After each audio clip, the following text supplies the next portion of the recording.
Presiden Prabowo menjamin demo atau penyampaian aspirasi dihormati, namun pelanggar hukum akan ditindak. Selengkapnya kita bahas bersama penasihat ahli Kapolri Arianto Sutadi dan dosen hukum tata negara Universitas Andalas Ferry Amsari. Selamat sore Bung Ferry, selamat sore Pak Arianto. Terima kasih sudah bergabung bersama kami di Kompas Petang. Ibu, selamat sore. Sore Mbak Cynthia. Ya, selamat sore. Bung Ferry, kalau Anda melihat dan juga menilai arahan dari Presiden Prabowo Subianto terkait soal langkah tegas, apakah ini sudah sesuai dengan prinsip demokrasi menurut Anda? Saya pikir sikap Presiden tidak terlalu tepat ya. Pertama, harusnya Presiden malah memastikan agar Panglima TNI dan Kapolri tidak melakukan perintah yang membuat publik terluka. Misalnya dengan meminta kepada Panglima TNI dan Kapolri agar jangan lagi melukai warga. Jadi tugas kepolisian adalah memastikan pengawalan aksi dan memastikan tidak terjadi upaya menyelundupkan kepentingan-kepentingan sehingga merusak wajah aksi itu. Saya tidak punya keyakinan bahwa para pelaku demonstrasi melakukan tindakan-tindakan yang anarkis berupa pembakaran berbagai kantor yang menjadi pusat kekuatan keamanan kita seperti kantor kepolisian. Mereka nggak mungkin bisa membakar kantor kepolisian dengan leluasa, apalagi membakar fasilitas umum. Oleh karena itu yang perlu diberikan oleh Presiden kepada publik adalah rasa perlindungan, yaitu pastikan aparat tidak memukul mereka. Dengan demikian publik juga akan merasa diayomi oleh Presiden. Jadi tidak ada upaya publik untuk kemudian melakukan langkah-langkah perlawanan yang sifatnya meragukan kredibilitas negara. Pak Arianto, sebenarnya arahan dari Presiden yang sudah disebutkan oleh Kapolri dan juga Panglima ini, koridornya sejauh mana sih kalau kita bicara soal aksi anarkistis? Ya, kalau dari pandangan saya ya, Pak Presiden. Saya harusnya sebaliknya agar mampu merangkul besar dan publik luas bahwa Presiden betul-betul mampu membahagiakan publiknya. Oke, gimana Pak Arianto? Kalau dari pandangan saya ya, Pak Presiden itu memberikan arahan itu tadi karena melihat kejadian yang akhir-akhir ini. Ini kan dalilnya kan unjuk rasa kemudian terjadi orang meninggal. Langsung dikonotasikan bahwa ini aparat memberangus orang berunjuk rasa sampai menimbulkan meninggal. Padahal yang terjadi di lapangan itu adalah di tengah-tengah ada praktek unjuk rasanya sudah selesai, kemudian kelompok yang lain itu adalah penyusup yang hanya untuk membuat kegaduhan, sehingga timbulnya kegaduhan. Dan kemudian bahkan terjadi pengerusakan, seperti terjadi mengerusak Asma Brimob itu bisa dimaklumi ya, karena itu mungkin marah rakyat karena itu ya. Tapi kan itu bukan dalam rangka unjuk rasa itu loh. Jadi sekarang akibat daripada begitu masifnya, selama ini polisi nggak berdaya sama sekali itu. Kemudian penjaraan di mana-mana terjadi dan tidak ada tindakan apa-apa. Itu akibat daripada kondisi yang sedemikian masif. Mengukur aksi anarkistisnya melalui tahap-tahap seperti apa? Bisa diukurnya, tolak ukurnya seperti apa? Nggak usah diukur tahap-tahapnya, Bu. Yang namanya anarkis itu adalah perbuatan kalau merusak ya itu anarkis.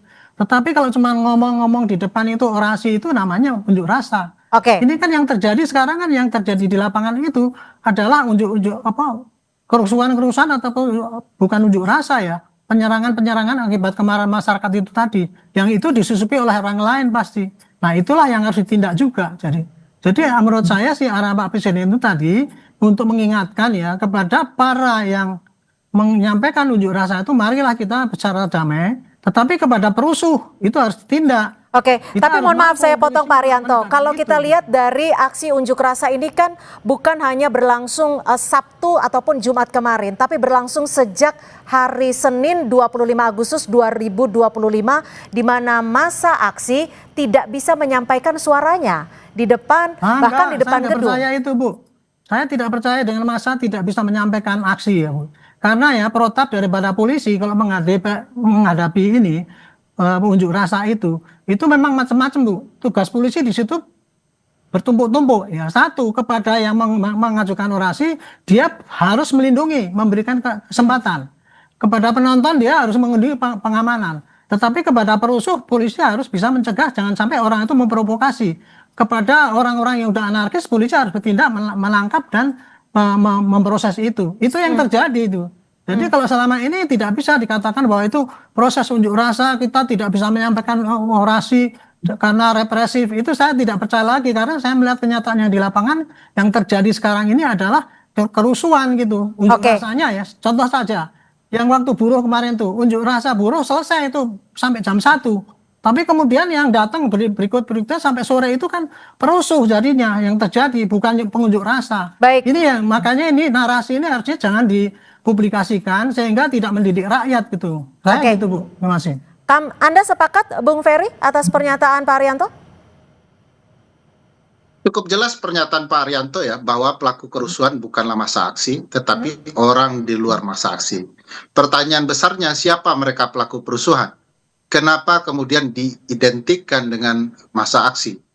Di beberapa bukti yang disebarkan oleh masyarakat di media sosial Pak Arianto, itu jelas di antara pelaku kerusuhan itu adalah aparat sendiri dan militer. Itu sebabnya ini perlu diwaspadai, jangan sampai ada upaya menunggangi inti dari persoalan yang disampaikan publik menjadi persoalan yang bergeser ke arah poin keamanan. Itu sebabnya saya dan teman-teman meminta agar militer kembali ke barak. Ini urusan sipil bisa diselesaikan dengan cara-cara sipil. Kedua, banyak sekali langkah-langkah kepolisian itu bukan langkah-langkah persuasif. Mestinya dari awal masa aksi itu memang dikawal, bukan untuk dipukul. Nah, apakah kemudian ada upaya-upaya kepolisian untuk kemudian melakukan suasana kebatinan masa aksi menjadi bergejolak juga terbukti. Kalau Pak Arianto mau fair, kemarin di Polda Metro Jaya, sebagian dari kepolisian itu makan dengan lahapnya di atas, padahal orang sedang melakukan unjuk rasa. Jadi ada kesengajaan untuk mempertontonkan amarah publik untuk memancing. Sehingga ada kemungkinan dengan cara-cara tersebut dilakukanlah tindakan-tindakan untuk kemudian memaksa publik mundur. Nah, bagi saya, aparat dan militer harus sama-sama menjalankan konstitusi, di mana fungsi mereka dijalankan dengan baik. Yang perlu dilindungi itu rakyat, bukan rakyat yang kemudian dipukuli, begitu ya. Bagaimana Pak Arianto, ketika apa yang disampaikan Bung Ferry, jika memang itu benar yang terjadi di lapangan, evaluasinya akan seperti apa dari Polri sendiri? Saya tidak menyangkal ya apa yang disampaikan Pak Ferry itu kan. Tapi itu hanya sebagian daripada yang diviralkan. Sedangkan yang polisi yang on the right track, yang berhasil, yang bisa mengamankan selama ini jarang diviralkan. Tetapi apabila kekerasan itu melibatkan aparat, itu pasti viralnya cepat sekali. Sedangkan pada anggota polisi yang dia diajar oleh massa, itu kan banyak sekali. Kemarin juga dari rekaman-rekaman itu juga ada itu. Jadi intinya begini ya, polisi ya dari dulu itu sudah berusaha untuk menyadari bahwa sejak ada undang-undang penyampaian pendapat di muka umum itu, kita sudah dididik ya Pak. Dalam menangani unjuk rasa itu tugas pokok kita adalah memberi kesempatan dan melindungi mereka bisa berorasi secara damai. Itu sudah kita tanamkan pada prajurit di lapangan Bu, gitu. Dan kemudian kebiasaan-kebiasaan dari dulu bahwa kita itu meredam ataupun melakukan kekerasan itu sudah ditekan, tetapi anggota di lapangan itu juga terbatas kesabarannya. Kadang-kadang orang yang sudah seharian bertugas dari pagi sampai sore dalam kelelahan yang demikian, kemudian diperlakukan kayak gitu, ditendangi, dilempari gitu, ya pasti ada batas-batasnya itu. Maka terjadilah ekses-ekses yang di lapangan itu. Dan ini sudah kita antisipasi dengan cara yaitu kita melakukan penggantian, kemudian perawatan pada petugas yang di lapangan itu sampai lapar atau dan sebagainya itu. Usaha itu dilakukan, tapi masih kalah dengan viralitas daripada apa yang negatif itu, dan kemudian untuk memberangus seakan-akan kita itu masih eksesif, represif dan memberangus kebebasan berbicara. Itu yang saya sendiri nggak begitu terima ya sebagai polisi ya. Kita tuh capek sudah, kita di lapangan ditendang-tendang kayak gitu. Jadi jika capek, jika kesabarannya terbatas, sebenarnya bisa tidak diinformasikan kepada masyarakat di ruang publik saat ini protokolnya itu, SOP-nya itu seperti seperti apa ketika massa ingin menyampaikan aspirasinya, tapi juga dilindungi, diayomi? Ya, nah, terima kasih ya. Jadi gini, seperti tadi saya katakan, kalau menghadapi unjuk rasa, maka polisi-polisi yang menghadapi itu dibagi-bagi menjadi tugas-tugas, berbagai tugas, yaitu satu, yang bertugas mengawasi atau mengamankan mereka itu untuk berunjuk rasa supaya dengan damai. Dan kemudian yang bertugas juga mencari siapa-siapa, jangan-jangan ada perusuh yang nanti memprovokasi kekerasan ataupun tindakan anarkis. Kemudian ada juga yang bertugas mengamankan penonton yang melihat-lihat supaya aman dengan berdamai gitu. Dan kemudian juga yang bertugas mencari siapa sebetulnya provokator yang mendanai ataupun siapa yang menyuruh-nyuruh berbuat negatif. Itu tugas itu sudah dibagi di lapangan. Kemudian yang kedua untuk protap penggunaan kekerasan itu Bu ya. Itu sudah saya sendiri yang dulu bikin protapnya itu tahun 2009. Penggunaan kekerasan yang dilakukan oleh polisi itu definisinya adalah penggunaan kekuatan yang mulai dari yang lemah sampai yang terkeras. Yang paling terkeras adalah menggunakan senjata api. Yang paling lemah penggunaan kekerasan polisi itu adalah satu hanya dengan efek deteren, misalkan menunjukkan identitas kita. Hei tolong berhenti, saya polisi. Itu yang paling melunak itu. Yang lebih meningkat lagi adalah dengan tangan. Disuruh ke sana, disuruh sini mengatur atau menghentikan orang yang melanggar aturan ataupun ya, meningkat lagi penggunaan tangan kosong untuk menghentikan orang yang mau berbuat jahat. Meningkat lagi dengan senjata tumpul dan yang paling tinggi adalah dengan penggunaan senjata api. Senjata api itu pun itu ada aturannya, tahap-tahapnya. Mulai dari tahapan peringatan sampai kemudian penangkalan dan kemudian yang terakhir adalah pelumpuhan apabila itu memang sudah mengancam orang sehingga menimbulkan kematian atau luka parah. Itu step-stepnya sudah ada Bu, sudah diajarkan gitu. Bung Ferry, jika memang tahap-tahapnya sudah ada, SOP-nya sudah ada, lalu bagaimana dampak dari arahan Presiden ini yang sudah disebutkan oleh Pak Kapolri sendiri bisa mempengaruhi ruang demokrasi? Ya, sikap Presiden itu akan membuat bangunan friksi ya antara aparat dan massa aksi. Dengan dinyatakan tindak tegas, apa yang disampaikan Pak Arianto bisa menemukan jalannya. Polisi harusnya memanusiakan manusia, sebagaimana massa aksi juga menghormati kepolisian.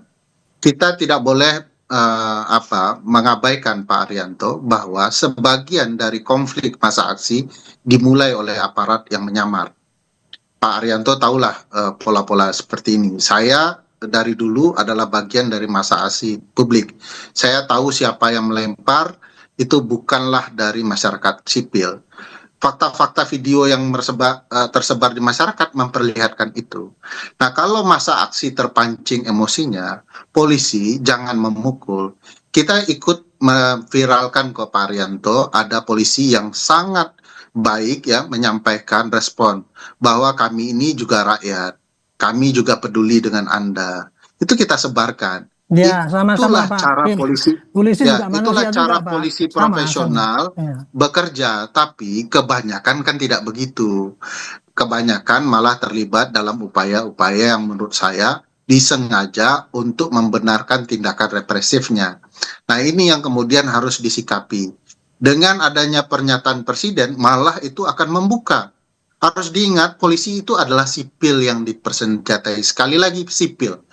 Sementara sikap dari Kapolri mengatakan kami adalah prajurit, sehingga kami siap diperintah Presiden dalam hal apapun. Pernyataan Kapolri dia adalah prajurit itu sudah salah.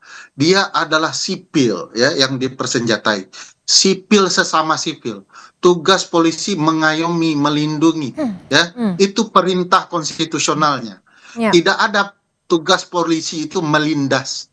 Jadi jangan salahkan publik kalau kemudian ada langkah-langkah konstitusional yang dilanggar oleh polisi. Ini harus direspon dengan baik hati dan luhur budi Pak Arianto, sehingga Kapolri itu harus lebih persuasif, bahasanya lebih baik, lebih ringan diterima publik ya. Tidak sekedar meminta maaf kepada korban, tapi memastikan pasukannya lebih baik di lapangan. Itu sebabnya itu bahaya pilihan sikap Presiden itu dan dilanjutkan dengan perintah Kapolri untuk tembak. Bagi saya tidak wajar ya rakyat menembak rakyat. Oke, Jangan Bung. mentang-mentang rakyat dipersenjatai, lalu dia boleh menembak rakyatnya sendiri. Oleh Oke. karena itu perlu upaya persuasif yang lebih baik, dan mohon Presiden meringankan situasi dengan menyatakan tolong Ya, polisi Bung Ferry, dan jadi militer artinya Anda tidak menyebut memukul bahwa rakyat. apa yang menjadi arahan Presiden ini tidak menenangkan situasi. Dan bagaimana menurut Tidak Anda menenangkan. terkait dengan pelibatan Ini TNI? Tapi dijawabnya usai jeda, tetap bersama kami di Kompas Petang. Bersama kami di Kompas Petang, Pak Arianto menanggapi apa yang sudah disampaikan oleh Bung Ferry tadi. Lalu kalau kita mengingat ada korban jiwa dalam peristiwa aksi unjuk rasa beberapa hari belakangan ini. Sebenarnya bagaimana mekanisme akuntabilitas dari petugas kepolisian? Maksudnya apa? Kalau itu tadi kemarin ya terjadi yang Brimob Rantis menggilas itu contohnya itu ya. Ya, Itu kan korban jiwa gitu ya itu. betul. Itu dalam hal terjadi musibah seperti itu ya, apalagi itu terjadi korban jiwa. Itu langsung otomatis harusnya melakukan tindakan tegas ya, yaitu memeriksa apakah apa yang terjadi, yang sesungguhnya terjadi. Kemarin itu kenapa kok sampai anggota itu dengan kayak semacam panik kemudian masuk ke jalan kemudian sampai melindas orang dan kemudian tidak bisa mundur lagi itu. Nah itu kan kemarin sudah dijawab ya, dengan segera dilakukan. Saya sendiri menyarankan waktu itu, ini Kapolri harus segera periksa orang itu dan ketika besok press release harus sampaikan bahwa sudah ditindak yang bersangkutan dan kemudian akan diproses sesuai dengan hukum yang berlaku. Yang bertanggung jawab sayangnya, hanya petugas yang ada di lapangan atau seperti apa? ya, akan kalau orang bertugas di lapangan itu Bu, itu sudah merupakan satu kesatuan, itu otomatis semua kesatuannya akan diperiksa pejabat yang di atas itu. Makanya kemarin kepada kejadian peristiwa kemarin itu mestinya 7 orang itu diperiksa ya, mesti ditanya kenapa Anda melakukan tugas ini melarikan motor. Ini kalau kita melihat pengamanan seperti itu ketika belum ada arahan dari Pak Presiden untuk melakukan tindakan tegas. Lalu bagaimana menjamin bahwa saat ini tidak akan lebih represif lagi? SOP sebelumnya itu sudah ada tuh, protap dalam penanganan ini sudah ada Bu. Apabila terjadi insiden seperti ini, maka otomatis akan diperiksa. Dalam SOP, dalam ini ya, petunjuk pelaksanaan protap penggunaan kekerasan itu pun sudah disebutkan juga apabila ada anggota polisi ya yang menimbulkan korban dalam penggunaan senjata ataupun apa, itu akan diperiksa kenapa dia menggunakan seperti itu, diminta pertanggungjawabannya. Atasannya pun juga akan diminta pertanggungjawabannya kenapa dia berbuat begitu gitu. Dari keterangan itulah maka kita bisa menentukan apakah dia itu memang betul salah mutlak melakukan kejahatan ya, atau dia hanya salah prosedur karena situasi lingkungan, atau dia tidak sengaja atau bagaimana dan sebagainya. Itu nanti akan ditentukan ya dalam pemeriksaan itu dan kemudian akan dijatuhkan sanksi. Nah, tapi kalau di lapangan seperti itu SOP-nya harusnya bagaimana sih Pak Arianto ketika ada banyak massa dan juga ada kendaraan taktis yang bisa dikatakan sebenarnya cukup powerful, SOP-nya harusnya bagaimana? Itu secara teoritis kalau menggunakan senjata SOP kendaraan itu pasti kesana kemari itu perintah daripada yang membidangi itu, entah itu komandan unit atau komandan peleton, kita nggak tahu ya. Saya nggak tahu ukurannya di situ tuh. Tetapi yang jelas itu atas dasar perintah biasanya begitu. Tapi ketika kemarin saya melihat kejadian di lapangan itu, saya jadi ragu ini apakah karena kan itu tidak dalam membubarkan, itu seakan-akan kendaraan itu melaju dengan kenceng gitu, seakan panik ya.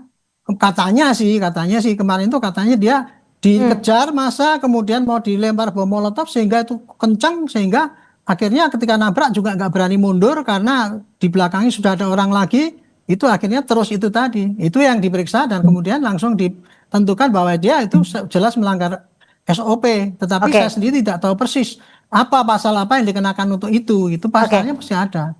Oke, Bung Ferry, bagaimana Anda melihat seperti ini? Jika memang betul ada kesalahan SOP, apakah menurut perspektif Anda hal ini bisa menjadi suatu hal yang mungkin bisa dimaklumkan? Dan juga bagaimana kita melihat jika memang ada pelibatan TNI dalam penanganan aksi unjuk rasa? Apakah ini suatu hal yang demokratis ketika kita tahu bahwa fungsi TNI dan fungsi Polri sendiri bisa dikatakan berbeda? Ya, pertama kalau saya lihat ya kejadian dari video ini bukan melanggar SOP. Kalau melanggar SOP itu melanggar etik, melanggar administratif. Ini pembunuhan bagi saya.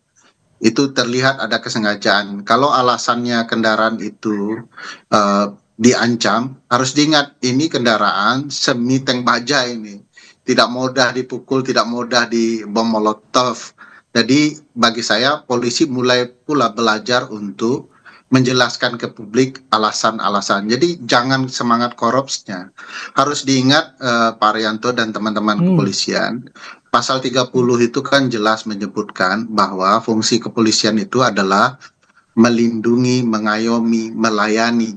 Di mana konsep melayaninya jauh tertinggal di dalam aksi-aksi seperti ini.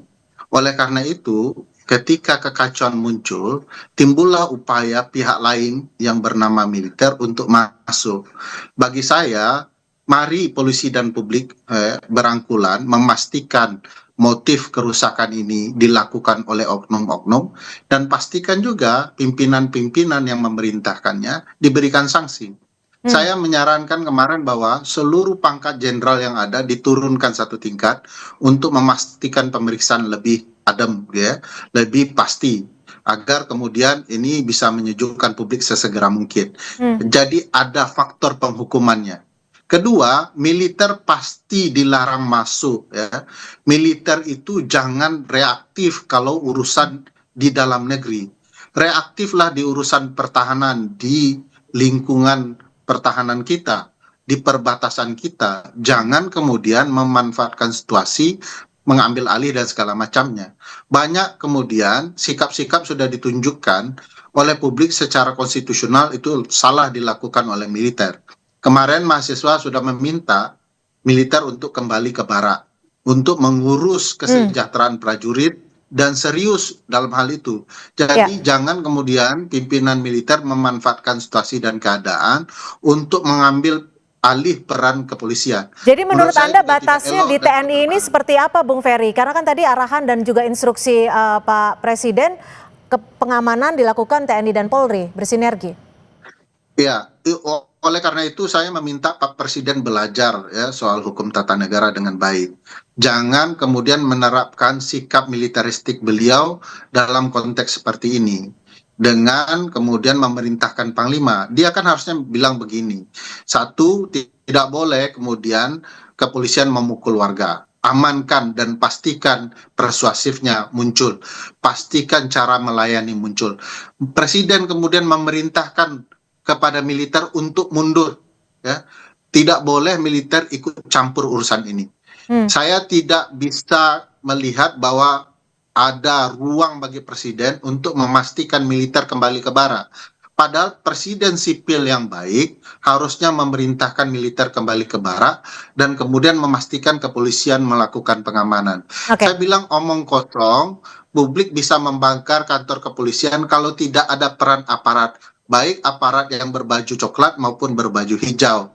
Tidak mungkin publik nonsen, ya. Itu tidak mungkin. Dalam konsep apapun tidak bisa. Karena ketika kepolisian betul-betul menjalankan tugasnya, tidak mungkin kantornya dibakar. Bahkan kalau fasilitas umum dibakar pun tidak mungkin. Kalau betul-betul polisi menjalankan tugasnya. Bagaimana Pak Arianto Anda menanggapi ini ketika memang nantinya arahan dan juga instruksi dari Presiden adalah Polri bersinergi dengan TNI untuk melakukan pengamanan, bahkan tindakan tegas jika ada anarkis dari masa aksi? Kalau saya kira ya Pak Presiden itu memberikan perintah itu kan berdasarkan dalam posisinya sebagai kepala negara. Negara kita itu negara hukum. Yang kita hadapi itu adalah suatu kekacauan. Kekacauan itu timbulnya karena adanya pelanggaran hukum. Ya pasti upaya yang terbaik ya untuk meredakan kekacauan ini ya pakai penindakan menghukum, hukum-hukum yang berlaku apabila memang di situ ada pelanggaran hukum. Adapun untuk menenteramkan itu ya lain lagi, kalau untuk mencegah itu lain lagi caranya gitu. Tapi kalau untuk menindak suatu kejadian yang terjadi, Pak Arianto, ya silakan aja. Tapi saya itu pandangan saya, Pak. Saya bukan ahli hukum ya, Pak. Tapi pandangan saya itu dari masalah cara melakukan tugas pengamanan itulah yang ditempuh. Kalau polisi kan tugasnya kan ada 3 itu Pak, Kamtibmas, penegakan hukum sama pelayanan kan gitu kan. Nah 3 itu harus dilaksanakan. Menghadapi suatu pelanggaran hukum ya tugas polisi cuma membantu penegakan hukum. Silakan Bung Ferry. Ada pencegahan, ada penindakan. Ya, bagi saya pernyataan Pak Arianto tidak tepat betul ya kalau Ya. bicara soal apa yang harus dilakukan presiden. Hmm. Kan titik persoalan bukan di masa aksi, tapi di ruang politik kekuasaan yang salah mengeluarkan kebijakan.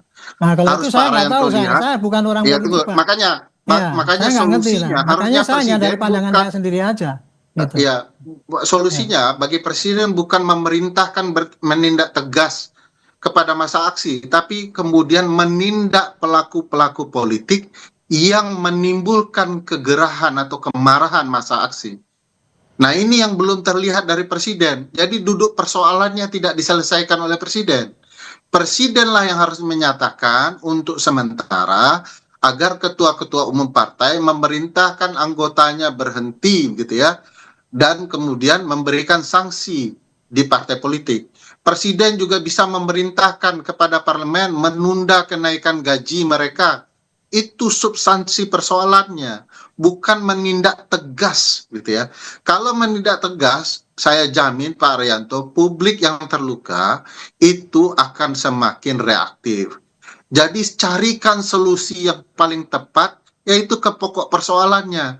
Kalau presiden menyentuh perasaan publik dengan menyampaikan, saya dengan ini menyatakan mulai hari ini untuk sementara waktu kenaikan gaji dan berbagai upaya para pejabat publik untuk berkunjung ke luar negeri untuk dihentikan. Nah, ini masih aja anggota parlemen pergi ke Sydney dan lain-lain. Jadi menurut saya pokok persoalannya itu jangan kemudian malah mengukur masyarakat sebagai pokok persoalan sehingga boleh ditindak tegas. Itu yang salah menurut saya. Oke, Pak Arianto, lalu bagaimana dari Polri sendiri, adakah jaminan keamanan ketika masyarakat ingin menyampaikan aspirasinya? Apakah memang ketika aspirasi ada arahan ataupun instruksi untuk penindakan tegas, masyarakat artinya harus mengurangi suaranya atau seperti apa untuk menjamin keselamatan mereka juga? Justru perintah ya Bu, yang menindak tegas itu ya sejak, saya ulangi lagi, sejak ada undang-undang penyampaian pendapat di depan umum tahun 99 atau apa itu ya.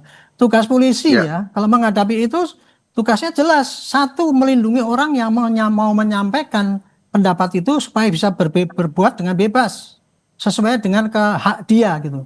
Makanya itu kan 3 hari sebelumnya kan ada pemberitahuan itu, bukan dikeluarkan izin, tapi supaya kita bisa ikut mengamankan. Itu doktrin polisi sejak ada undang-undang itu yang memang doktrinnya itu kayak gitu.